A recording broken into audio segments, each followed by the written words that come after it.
The first sound Walter heard was not a bark. It was not a howl. He almost missed it. Something was wrong. He stopped. He tilted his head. And somewhere ahead of him, through the frozen undergrowth and the bare black trunks of the birch trees, that sound came again. He had a thermos of coffee that was already going cold. What he found there, in a shallow depression between two fallen logs, would mark the beginning of something he had not been expecting. And it would take months before he understood what it meant. He had not been looking for a reason to keep living. He had not known he needed one.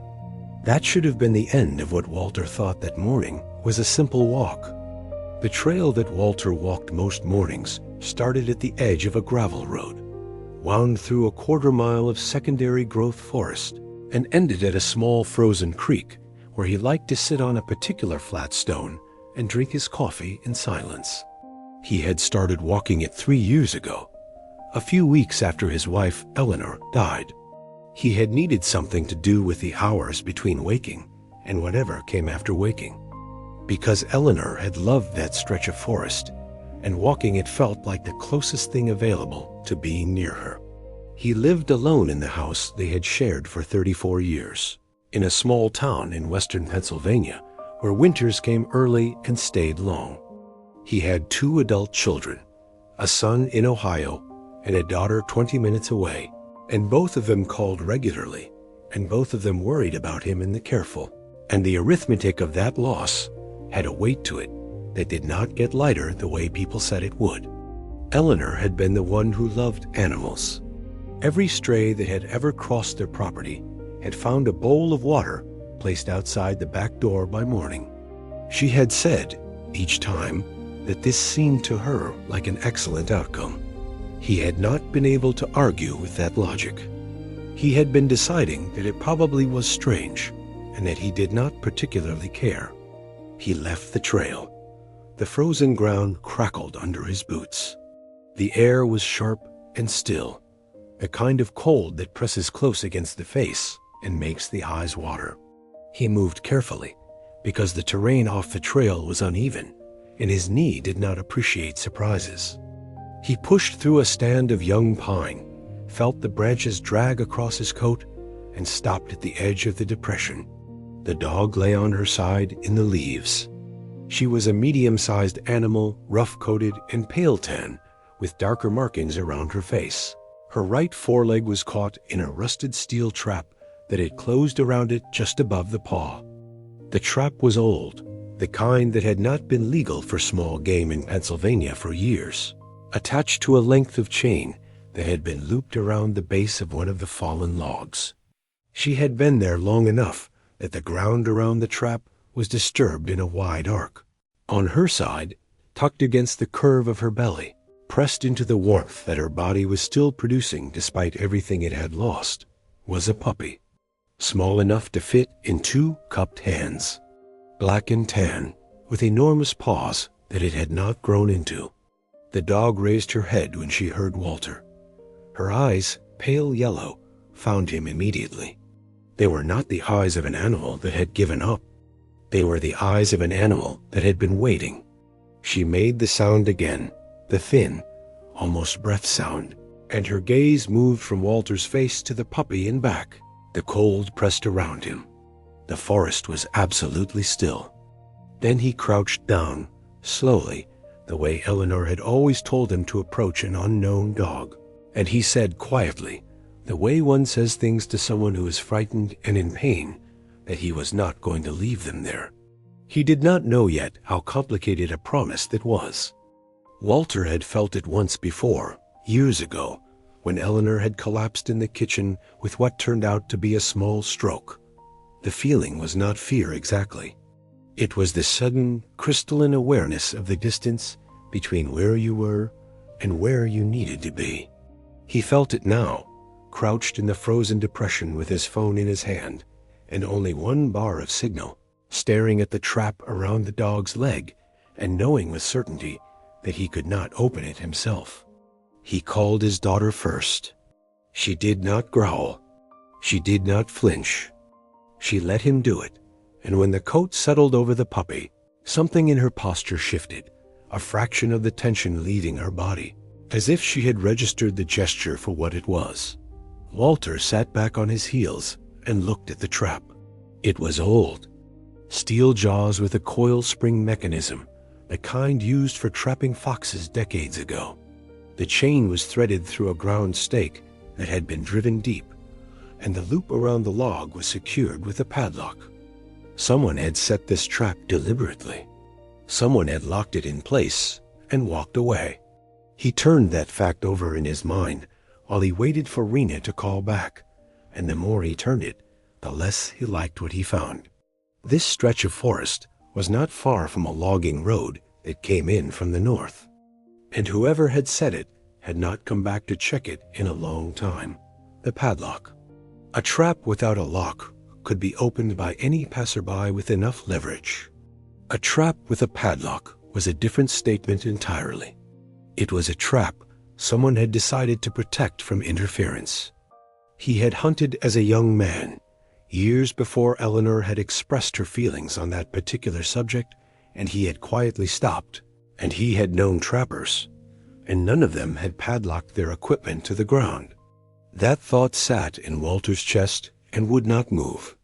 The dog's paw was swollen badly around the trap. That and the puppy. Walter found himself thinking, in a way he could not entirely explain, that the puppy had kept her alive in a more than physical sense. He thought about the arc of torn and scratched leaves, the wide circle of her first hours in the trap, when she had fought and finally understood that she was not getting free. She had arranged herself around the fact of staying. She had put her body between the cold and the small thing that could not protect itself, and she had held that position against pain and hunger and the relentless fall in temperature of those January nights. And she had held it not for hours, but for days. He told himself that was sentimental. He told himself he was an old man sitting in the cold, projecting onto an animal. He thought of Eleanor, who would have said that sometimes the sentimental explanation is the right one. Rena called back.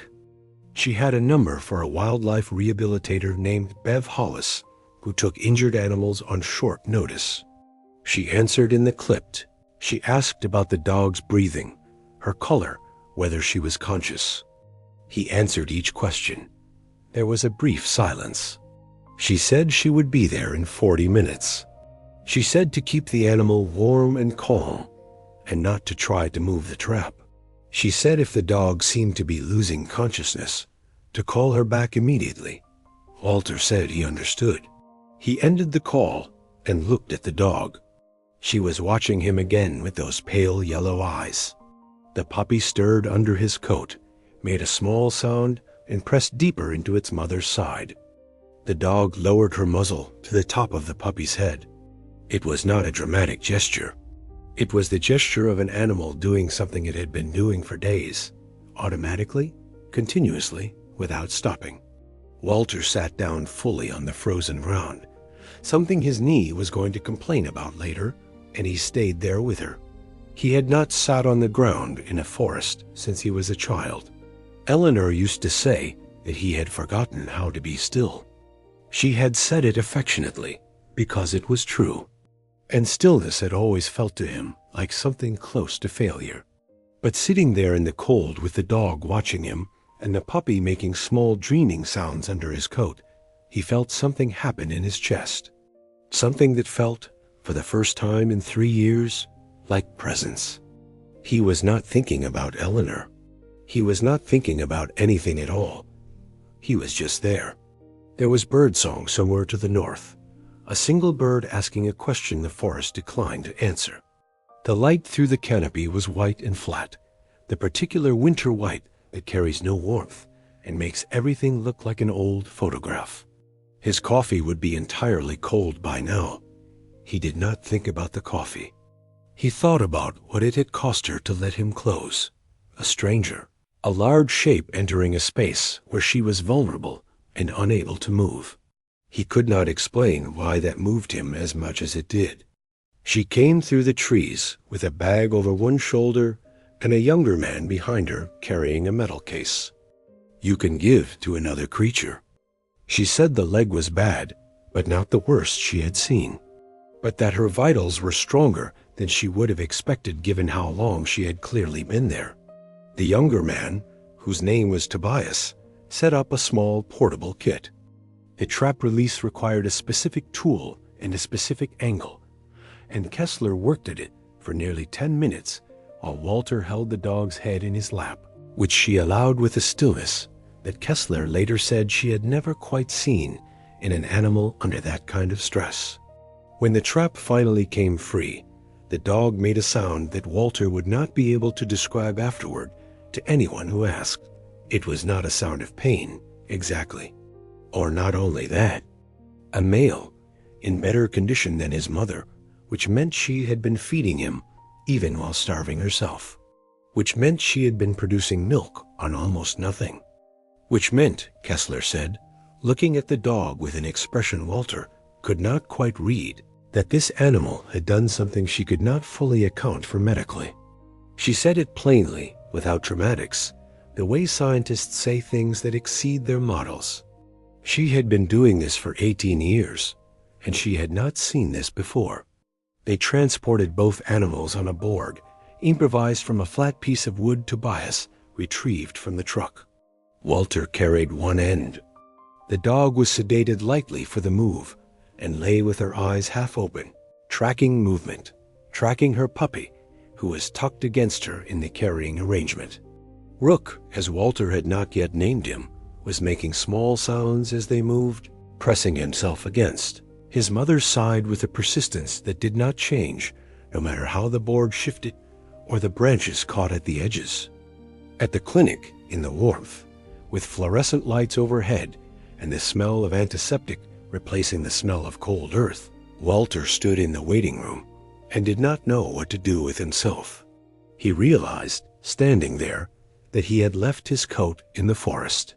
He had taken it off to cover the animals and then forgotten it entirely when the others arrived. He was cold. He had not noticed being cold until now. He thought that probably said something, and he was not sure what. Rena arrived 20 minutes later. She stood with him without asking too many questions, which was one of the things about her that he had always been grateful for. The leg was injured, but she had not had to amputate. The next 72 hours would determine a great deal about the outcome, but her overall assessment was cautiously positive. The dog was malnourished, but resilient. The puppy was healthy. She paused before she went back through the door and looked at Walter. Between 4 and 7 days, based on wound progression and the condition of her body. She said whatever had kept that dog going had not been biological. She went back through the door. Rena looked at her father. Walter was staring at the door. Kessler had just walked through. Rena said yes, she would have. The next 72 hours moved differently than ours usually do. Walter did not sleep well the first night. He lay in the dark of the bedroom that had been his and Eleanor's and listened to the specific silence of the house in winter, the radiator, the wind against the old windows. And he thought about the depression in the forest and the temperature those nights had been. He had looked it up before bed. The third night, 9. He thought about 9 degrees Fahrenheit and a dog with her leg in a trap and a puppy she was keeping warm. Tobias showed him the chart without quite being authorized to do so. He did not have medical training, but he had spent years as a facilities manager at a hospital, back before he retired, and he knew how to read a document that was telling him something was worse than expected. This document was telling him that. Walter looked at it for a long time. He thought it was possibly the most completely alive thing he had seen in years. Not the most dramatic or impressive, just the most entirely and uncomplicatedly present. It was 4 weeks old, and it wanted things, and it was not ashamed of wanting them. On the third day, Kessler allowed Walter to sit with the dog for an hour. The puppy was in an adjacent crate, but could be seen through the wire, and the dog spent most of the hour angled toward that wire, watching. Her breathing was steady. Her eyes were clear. When Walter put his hand near the side of her crate, she did not move away. He did not touch her. He just sat near her, the way he had sat in the forest, doing nothing in particular. It was on that third day that Rena asked him what he was going to do when the dog was well enough to leave the clinic. The way she asked things when she already suspected the answer and was not sure how she felt about it. Walter said he had been thinking about that. What he had been thinking about was the bowl by the back door that he still filled every morning.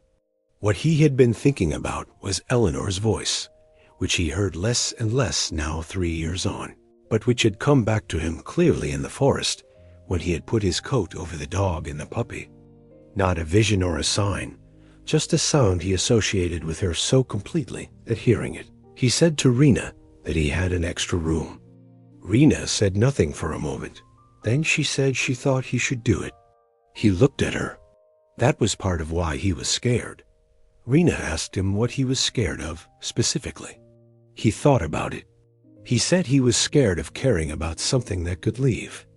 He said it as plainly as that, not as confession or complaint, just as a fact he was reporting. Then she said that everything could leave, that this had been true before Eleanor and was still true after, and that the choice, as far as she could tell. She said she did not know exactly what had happened to him in those 3 years, and could not pretend she fully understood it, but that she had been watching him from 20 minutes away, and what she had been watching did not look like someone who was okay. It was the most direct thing she had said to him since Eleanor's funeral. He sat with it for a while. Then he said he thought she might be right. She said she knew she was right. She smiled, but not entirely, not fully, guided a deputy out there on foot, and showed them the padlock stake. The investigation into who had set them moved slowly, the way rural investigations of that type tend to move. A man who had been cited twice before for illegal trapping on state land, and who had a history of conflicts with landowners in the area. The legal process was its own drawn-out thing, and Walter did not follow it closely. What mattered to him was that the traps were gone. What stayed with him in the weeks after was the padlock. Someone had not just set a trap, someone had locked it.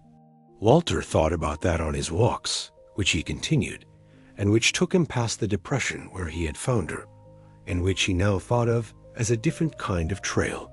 He thought about the 7 days. He thought about the 3 other dogs that Kessler mentioned had been found trapped in that county in the previous 2 years. And he kept arriving at the same answer, which was that it should not have been possible, and that the only variable he could find that was different in this case was the puppy, the thing she was protecting. Because of the forest where Walter had found her, because of the trees. She investigated the kitchen, the living room, the back porch, the hallway, the bedroom. She stood in the middle of Walter's bedroom for a long moment, looking at the bed, looking at the floor beside it, and then she lay down on the floor beside the bed in the specific spot, where no furniture stood and nothing blocked the sideline to the door. She stayed there. Walter stood in the doorway and looked at her. He thought about Eleanor, who had slept on that side of the bed for 34 years, and whose absence had made that side of the room feel different, weighted with a negative space that had never entirely resolved. He thought about what it meant that an animal who had never been in this house had walked directly to that spot and claimed it. He told himself it was coincidence. He told himself the spot was probably the most logically sheltered and practical position in the room. He did not quite believe either of those things. The puppy came 3 weeks later, once he was eating solid food reliably. Walter had not planned to keep him. And then he had gone into the room where the puppy slept in a crate next to Birch and had watched them for a while. Bev had said she had been expecting that call. Walter named the puppy Rook because of his coloring and because Eleanor had loved chess. Eleanor had been a far better player than Walter and had never been entirely diplomatic about that. She had a particular expression she wore when she was about to win that she probably thought was neutral and was not. He put the small ceramic chess set Eleanor had kept on the bookshelf down on the coffee table instead, and he looked at it sometimes in the evenings when Birch was on the floor beside him and Rook had finally exhausted himself and collapsed somewhere unlikely. Spring came late that year, as it often did in that part of Pennsylvania. The snow held on through March, and the creek stayed frozen until the second week of April. Walter started walking the trail earlier in the mornings, because Birch needed the movement for her leg, which had healed with a slight permanent change to her gait. Rook was chaos in the purest form available in a 12-pound body. He knocked things over. He ate things that were not food. He woke Walter at 4 in the morning by sitting on his face. Walter's daughter came over one afternoon and found her father on his hands and knees on the kitchen floor, trying to retrieve a sock from under the refrigerator, while Rook sat 2 feet away, watching with the alert, innocent expression of someone with no connection to how the sock had gotten there. Rena stood in the doorway for a moment before her father heard her come in. Birch was a quieter presence, watchful and specific in her affections. She sat with him on the porch in the evenings with a steadiness that he found more comforting than he knew how to articulate. He did not try to articulate it most of the time. He just let it be what it was. Not noise exactly, presence, the specific texture of a place that contains living things. He had not realized how fully that had left when Eleanor died, the ambient life of a home, the particular quality of not being alone, until it came back in this unexpected form, and he recognized it by the gap it filled. He told Rena this one evening in April when she came for dinner. He told her he was embarrassed to admit it, the filling of a gap by animals, because it seemed like a diminished version of what had been there before. She said she did not think gaps worked that way. Since the sheriff's deputy had been out there, he stood at the edge of the depression and looked at it. The ground had healed over the winter's disturbance, mostly. The stake hole was a slight indentation that someone who had not known what to look for would not have recognized. He thought about what Kessler had said, 4 to 7 days. He thought about the temperature those nights had been, which he had looked up afterward. He thought about the milk. He thought about the puppy, who was currently trying to eat a pinnacone 4 feet away and radiating a perfect, absolute indifference to the history of the place where he had entered the world. He thought about Eleanor, who would have said something specific and right about all of this, something practical wrapped in something large, the way she always had. He thought about what that something might have been. He did not come up with the precise words, but he thought he understood the shape of them. Birch came to stand beside him without being called. He knew that she had survived something that she should not have survived, that she had made choices in the dark and the cold and the pain that had kept another life going at the expense of her own comfort and safety and blood. He looked at the pale yellow of her eyes in the morning light. He thought about all the mornings he had walked to that frozen creek and sat on that flat stone and drunk his coffee alone, and looked up at Walter with an expression of profound indignation, as if the pinnacone had done something unacceptable to him personally. Walter Bream, 61 years old, with a bad knee and a thermos of coffee already going cold, stood in the May light in the forest, where he had made a promise he had not known the full cost of, and he laughed. She asked whether he still put it out. He said he did. She asked why, since there were obviously already enough animals in the house. He said Eleanor had started it, and he had continued it, and at some point it had stopped being about. There are things that happen in the cold and the dark that no one observes. What Birch had done in that frozen depression in those 7 days. Walter had not been looking for a miracle when he walked off the trail that January morning. He had not been looking for anything except the source of a sound and then a way to help. But sometimes the not looking is exactly the condition for finding.